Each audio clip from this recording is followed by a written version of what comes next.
Hello, my darkling horde. Today we continue with the Loveless doll. Chapter 2. Second Slice.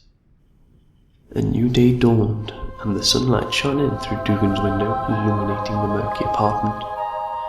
As he woke, he took a deep breath and smiled as he embraced the morning. Nothing could bother Dugan today. For the first time in years, he was on top of the world.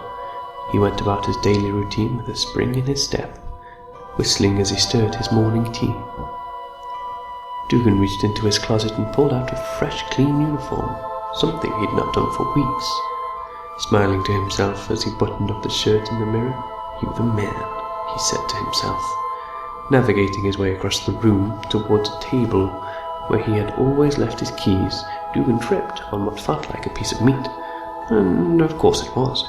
His foot had got caught on his landlord's arm, and as he fell he noticed the landlord's rather expensive leather jacket. He knew it was risky to keep the jacket, but Dugan could not resist. If he wore that and Sarah saw him, she just might. Before Dugan could think anything else, he rushed into his kitchen to fetch his sewing kit. "Just need to make some adjustments to the size," Dugan muttered. He worked for hours tailoring the jacket to his specifications. So engrossed he didn't realise that he had missed his first ice cream round. "There, I've finished," Dugan said, chuffed with his work. He stood up and yawned with a stretch. "Shit," Dugan said, realising the time. He put on his new jacket and once again raced for his keys, and as he did he tripped over the landlord's arm again. But this time, his arm reached up towards Dugan as if to grab him. Not due to some supernatural force, but due to the position that the body was left in when he removed the jacket, and the fact that rigor mortis had started to set in. "Fuck," Dugan said as he lay and stared at the body, making sure that it wasn't going to move again. Dugan stared motionless, barely breathing for about a minute.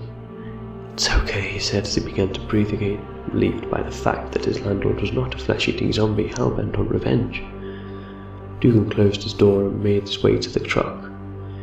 Even though the body had begun to smell, no one would ever find where it was kept. No one other than the landlord had ever dared venture near Dugan's apartment anyway, due to the already bad smell. Dugan climbed into the driver's seat and started the engine. Whilst driving to the suburban area where he would normally do his rounds, Dugan's mind raced with thoughts of Sarah and the comments that she would make when she sees him in that jacket. "Wow," she would say, "look at you."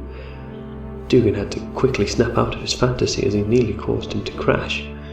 That was close, he said to himself, now approaching that street, that very street with that very house. "I mustn't let myself see her with him, or it'll ruin my so far perfect day," he said to himself. Dugan pulled up at the street, paying no heed whatsoever to where the children were, and sat and stared at the house, hoping to see her, and hoping that she sees him. Then he, Sarah's husband, Jack, opened the door and approached the truck. Dugan, now trembling with fear, the fear that he had been caught staring at the wife of this rather intimidating businessman. "2 chocolate ice creams, please," Jack requested. Dugan stood speechless. 2 chocolate ice creams, please," Jack repeated. "Sorry," Dugan said. "Right away."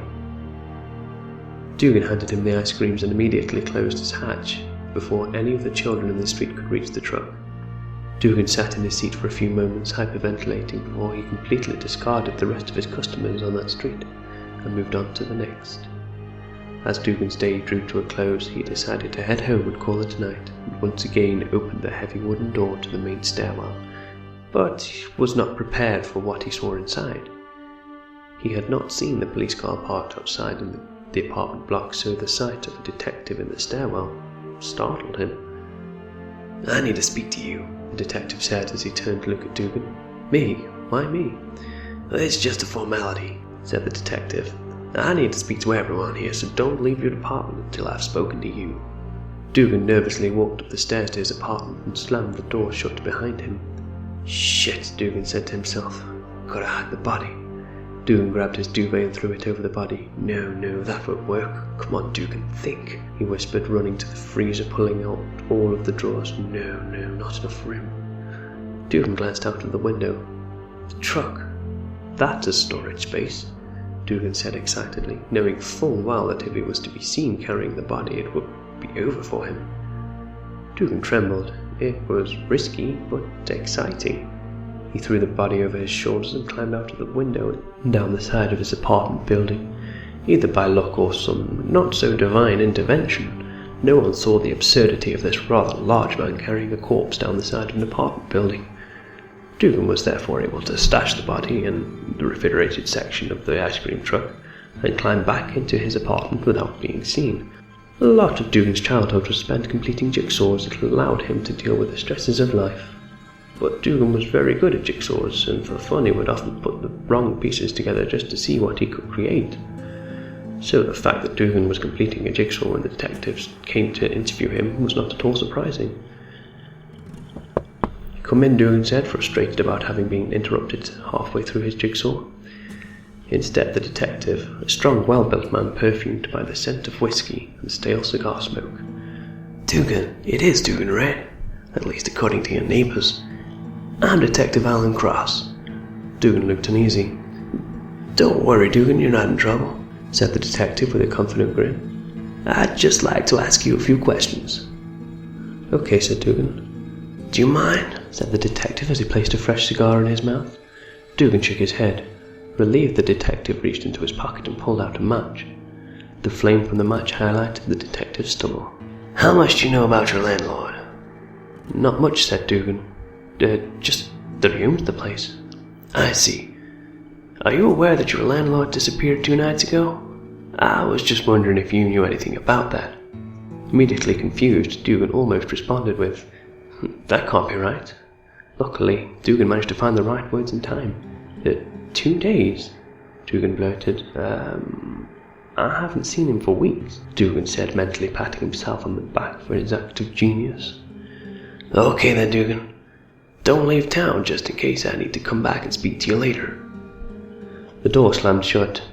2 days? How can he have been missing for 2 days? I only killed him yesterday. Well, at least it's thrown him off the scent, Dugan thought to himself.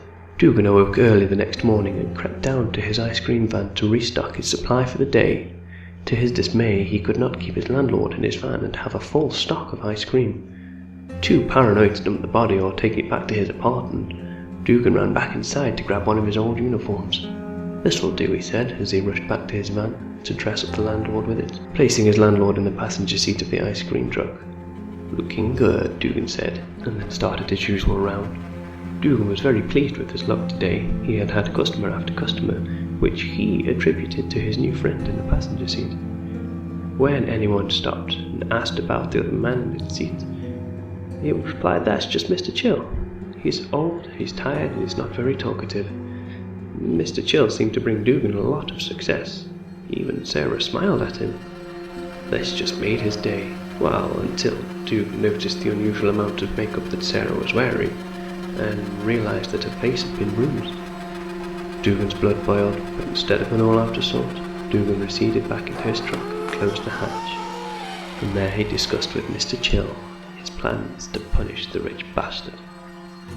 Dugan returned home with a bitter taste in his mouth. As he sat in his chair, he was dizzy and disorientated by the myriad of thoughts now swelling in his brain, disordered, chaotic, and pure, almost fire-like. Something had awoken in Dugan, something dark. He began to ponder the sadistic treats he would leave for those who wronged him in the past, nails or batteries in the ice cream, or possibly even a rat's head. But not everybody wanted his ice cream, so he thought bigger, darker, more dangerous. He was safe because he had Mr. Chill, and luck seemed to be on his side. Rocking back and forth in his chair, Dugan eventually closed his eyes. The smell of sulphur overwhelmed him and his eyes started to burn. Panicking, he leaped out of his chair to look around the room that was starting to shake. The walls started to peel away and reveal a place that Dugan perceived as hell. The flames lashed at Dugan's face as he heard the booming, malevolent voice. "Dugan Price," the voice said, "kneel before your master. Long have you waited, biding your time, shrugging off every insult and misdeed. Now is the time to release your fury. Now is the time to seek your vengeance. Now is the time to make them pay." Dugan turned to flee, but his flesh was seared by the hands of the dead grasping at his feet. "Who are you?" Dugan screamed. I am the part of you that likes to see things suffer. The voice replied. "But I'm not a bad person," Dugan stated. I'm the victim here." Oh really? The victim who kills the landlord? The victim who plots to torture the husband of the girl he desires? Dugan, now desperately trying to free himself from the hands around his feet. "But I didn't mean to kill him," Dugan said as he began to give up hope. But as he did, he felt a cold hand grab him. It was a relieving sensation in contrast to the red-hot hands at his feet. Dugan looked up. It was Mr. Chill, back from the dead. Dugan screamed as flashbacks of the murder raced through his mind. Dugan was now pinned to the ground at every limb by the searing hands of the dead. Mr. Chill raised his cane. "My turn," he said as he plunged it into Dugan's heart. Dugan awoke with a scream. It seems an unattended cigarette had ignited his chair. Coughing, Dugan raced to the window to vent the smoke, then rushing to the kitchen to find something to extinguish the fire. After emptying the contents of a large bottle of cheap cola onto his chair, Dugan retired to a floor. "It was just a dream. Fuck it," he said as he placed his head on a rolled-up jumper which he was using instead of a pillow. Dugan once again closed his eyes and thought of Sarah, and his dreams were pleasant until dawn.